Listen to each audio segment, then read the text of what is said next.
Hi mga kapuso, mga kapamilya at mga kaibigan, mga ka-Harrisons, di ba?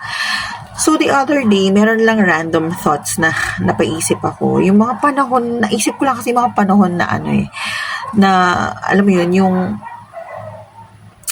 yung madami pa akong hugot sa buhay. Oh my God! Naisip ko lang yung, kasi before, like ko inisip na, bakit parang ako na lang palagi yung nandyan para sa iba? Aww. Bakit walang gustong piliin ako? Charot. Di ba ang bigat? I mean, di ba parang ang drama? Pero real talk lang, di ba? I think most of us have felt that way, di ba? At some point, we wanted someone to see us, to pursue us, to love us, di ba? On purpose. So, gets na gets ko talaga yan, di ba? So, let's pag-usapan nga natin yan.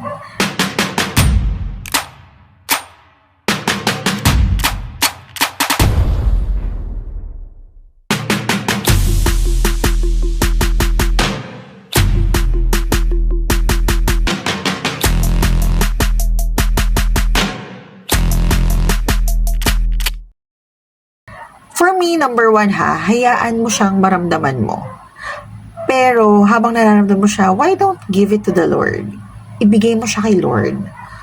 Una sa lahat, okay lang na gusto nating mahalin tayo, piliin tayo, yung feeling, yung pakiramdam na gusto nating piliin tayo, di ba?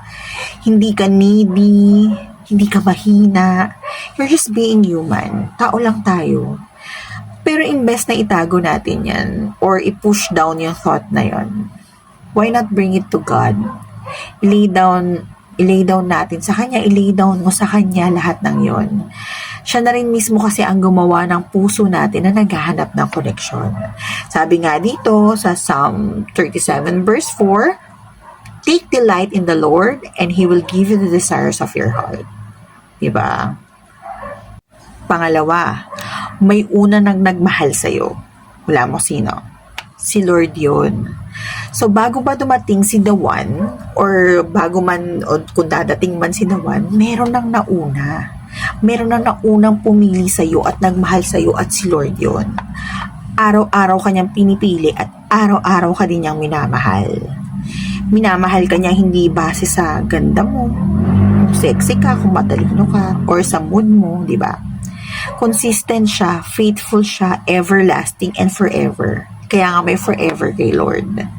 So according to Jeremiah 31 verse 3, I have loved you with an everlasting love. I have drawn you with unfailing kindness. So if gusto mong maranasan ang totoong pursued love, start with Him. Start with Lord. Third, habang nag-aantay, dapat mag-build ka rin. I mean, build yourself, di ba? Yes, we all know, di ba? Mahirap mag-antay. So, nako, di ba yan? Isang pinakayaw natin, nag-aantay tayo. Pero dapat, habang nag-aantay ka, wag lang puro sana all lang nasa isip natin. Invest in yourself. Grow emotionally. Alamin kung ano talaga yung gusto mo, di ba? For me kasi, the healthiest love na mangyayari is kung yung parehong buong tao nagtagpo. Hindi yung you complete me, I complete you. Hindi yung ganun eh. Hindi yung kayo pa yung magko-complex pa sa isa't isa. Hindi. For me, isa sa pinakamagandang love is yung parehong dalawang buong tao nagtagpo. Kasi nga, ang pagmamahal, it should come from a place of strength.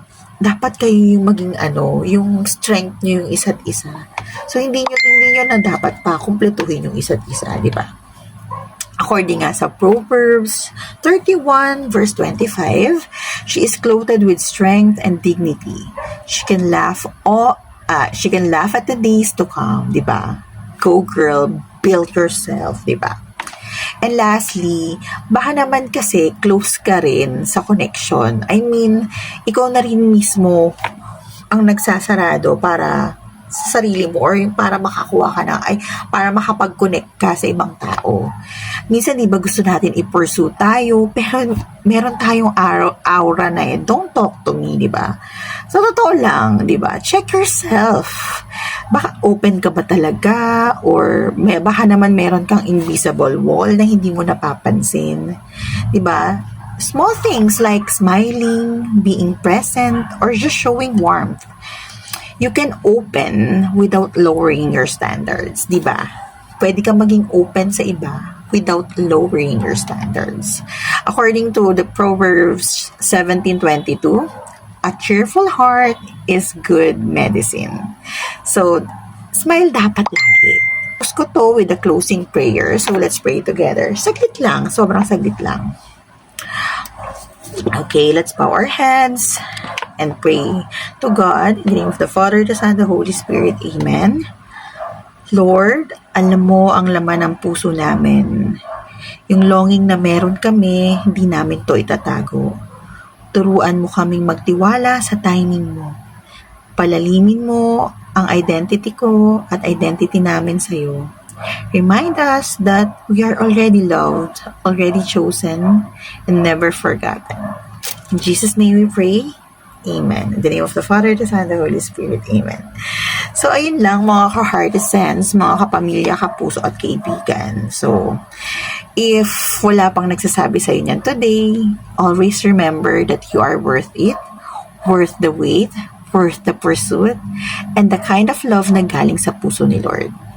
So, yun lang.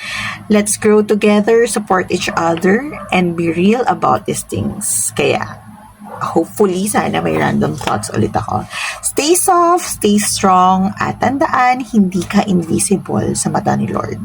You are already chosen, you are already loved, you are already pursued. Bye!